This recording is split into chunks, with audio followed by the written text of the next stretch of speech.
Welcome to Igniting Change, Finding Your Fire, a podcast covering all topics health, healing, and spirituality. I'm your host, Meena Puri. Thank you for joining me. Hello, everyone. Thank you so much for joining me today. So today's episode, I'm going to be talking about free will, what it is, how we can use it, and why so many of us are not able to use our free will in a manner that actually benefits us. So I learned about free will when I was studying in Ayurveda and the astrology. I had never paid attention that much to astrology. Coming from India, I actually did not even have my exact birth date and time available. And I never read the horoscope because I thought, what does it matter really? So I never paid attention to it. And I was comforted when my teacher told me, yes, astrology is one thing, but you always have free will. So and I thought that's how I was operating all the time. But learning about astrology is very beneficial. As I started to learn more and more about it, I become more aware of the energies that I am experiencing and how I can continue to be more conscious and how I can continue to use my free will in spite of what I'm experiencing energetically because of what's happening in the cosmos, what's happening with the stars. So free will, this topic, it came to my mind because I work with many clients one-on-one, and many of us are actually stuck in situations that we do not see a way out. The truth is, there's always a way out. It may not seem like a plausible way or a way that we can actually use, because if we choose path B as opposed to path A, it represents itself with another set of problems and hiccups and challenges. And so then we're like, well, I'm just going to stay where I am.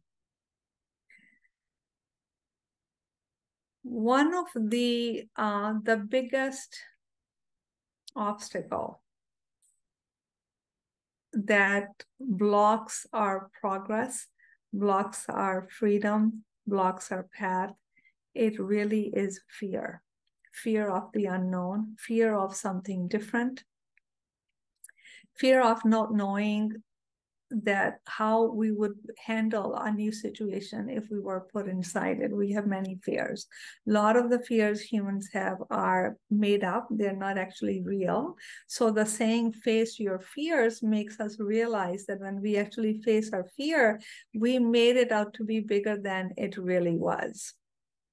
So what is it that needs to happen in order for us to tap into our free will to choose a different path that has less suffering and less pain for us? So first thing is we have to be aware that there's also a free will. And believe it or not, most of us who are stuck in situations, we don't see another way, because we are so close to the situation that we are currently in that we have become normalized to it, and we have succumbed to the fact that this is how it's going to be. There's no other way. So we have made ourselves believe, consciously or subconsciously, that there is no other way. This is the predicament I'm going to be in. This is just how it is. I have to suck it up, or I have to put up with it. I have to cope with it. I have to learn new ways to deal with it. So we remain stuck in that space. And there's nothing wrong with it if this is what you consciously choose.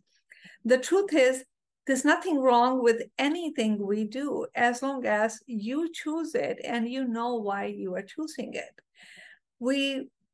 So that consciousness that there's actually another option available, how does that come about?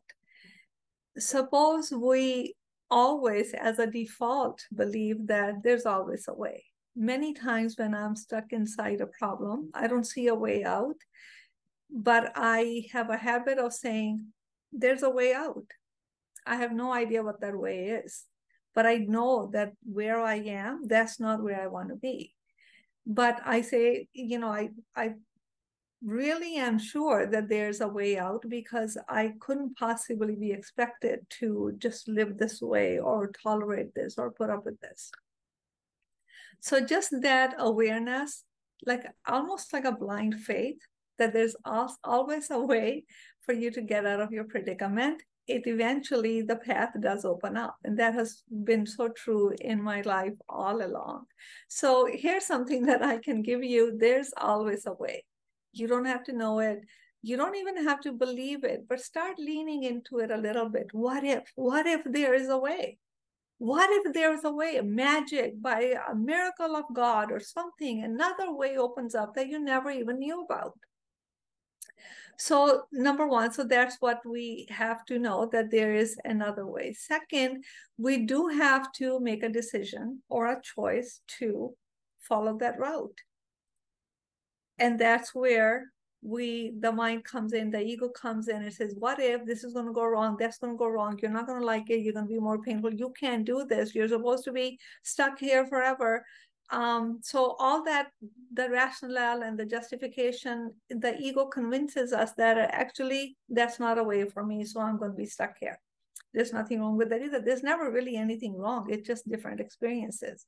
So the fear has taken over. Our ability to see that choice and follow through is closed by the fear. Most of it is, which is ego-based, is mind-made, is because the ego likes to keep us stuck. So we do have to make a decision and a choice to follow that route if that is what you choose, if that's what you think is going to give you what you're trying to get. Now, the third is, suppose we just, don't have that, don't have the decision-making power, or don't have the courage to face the fear. That's where the healing work, what's the healing work is trusting in the unknown. When we have to remember who the doer is. No matter how much effort we make, sometimes we can only do so much. So what that entails is trusting in the unknown.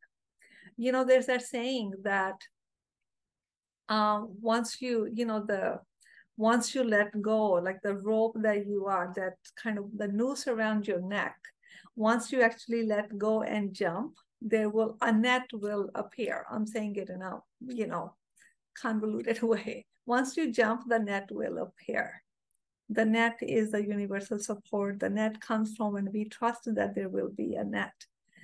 Maybe not the net that we want, but there will be some kind of a net, some kind of another pathway that will be shown to you that will carry you on the path that you are supposed to go. So that's the work of trusting the unknown, knowing that you will never be put in a position or a situation that you cannot handle.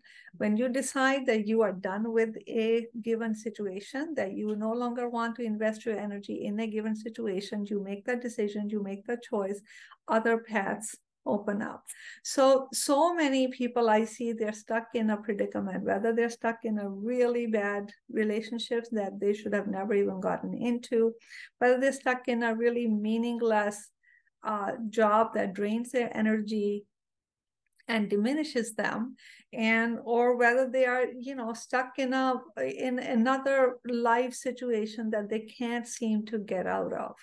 So know that there is another way.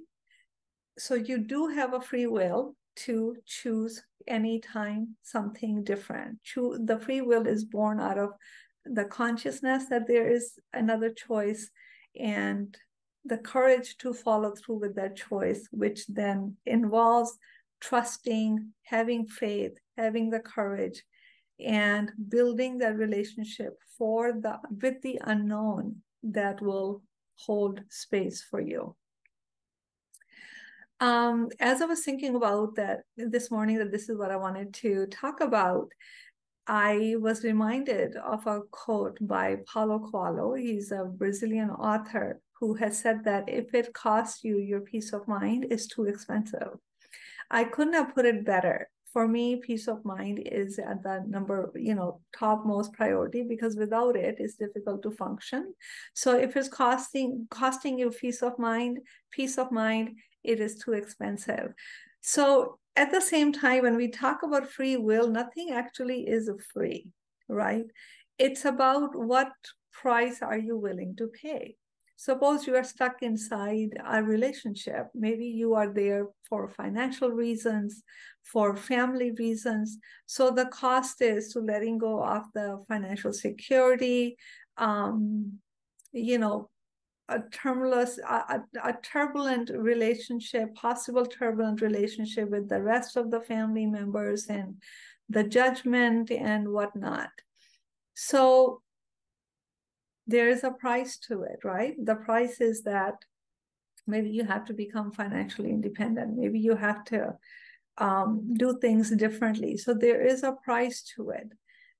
But it's really a question for individuals to ask is, what price are you willing to pay?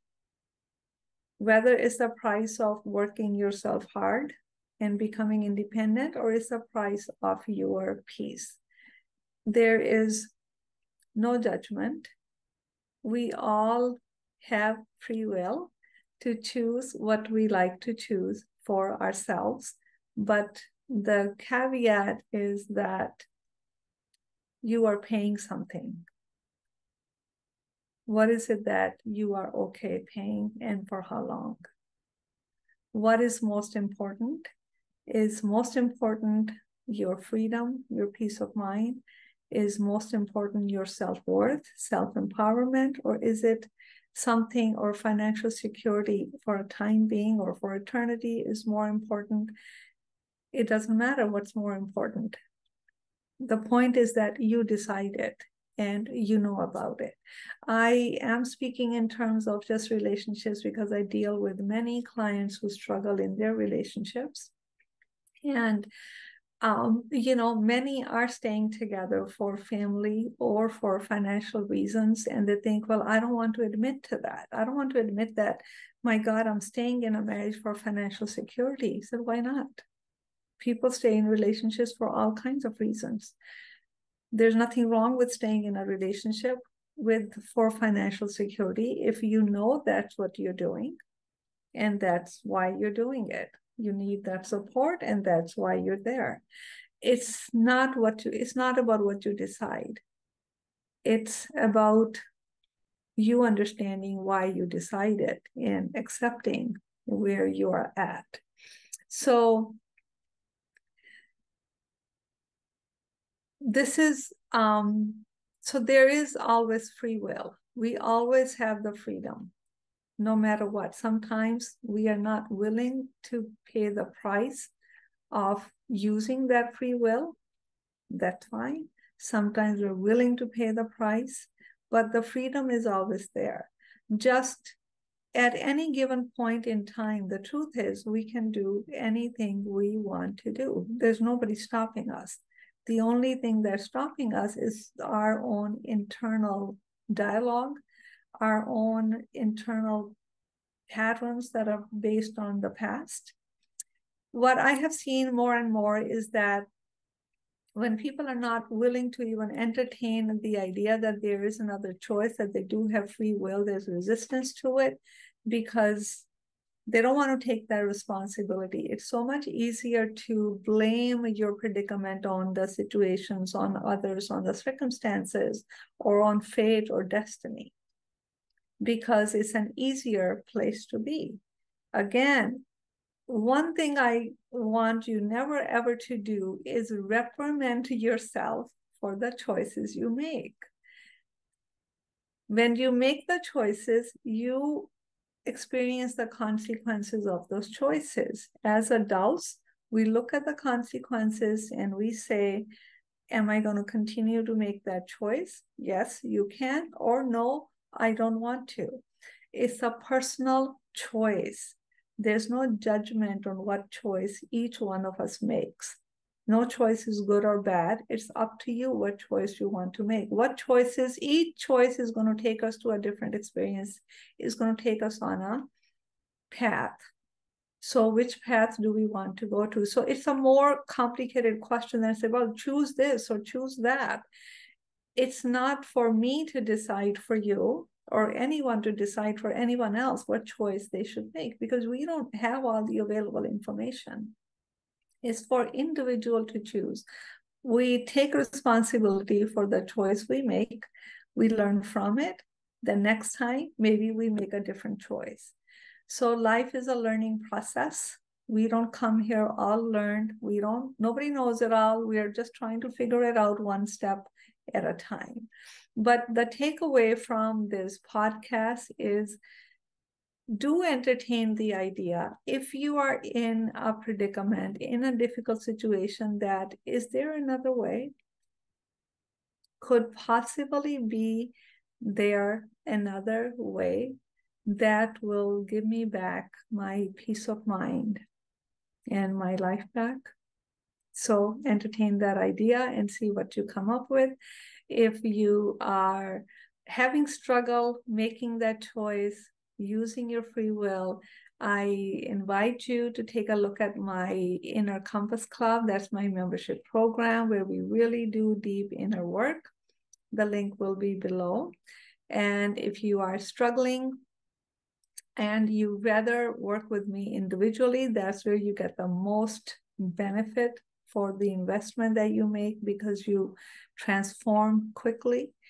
Then I invite you to work with me individually for, I don't know when this podcast is going to be out, but I am offering a month free just for this month, till the end of this month, because we have 4 months left in a year. Usually you work with me 3 months at a time, but I'm adding on an additional month. So you get an extra month for the end of the year. It's an extra boost for you to do what you set out to do in the beginning of the year. So you do start 2024 healthier and happier. That link will also be below. So with that, I will see you next week. Thank you so much for tuning in. Thank you for watching. You can find all episodes of Igniting Change, Finding Your Fire at ayurvedikhealingcenter.com. Don't forget to hit the like and subscribe button and share your comments.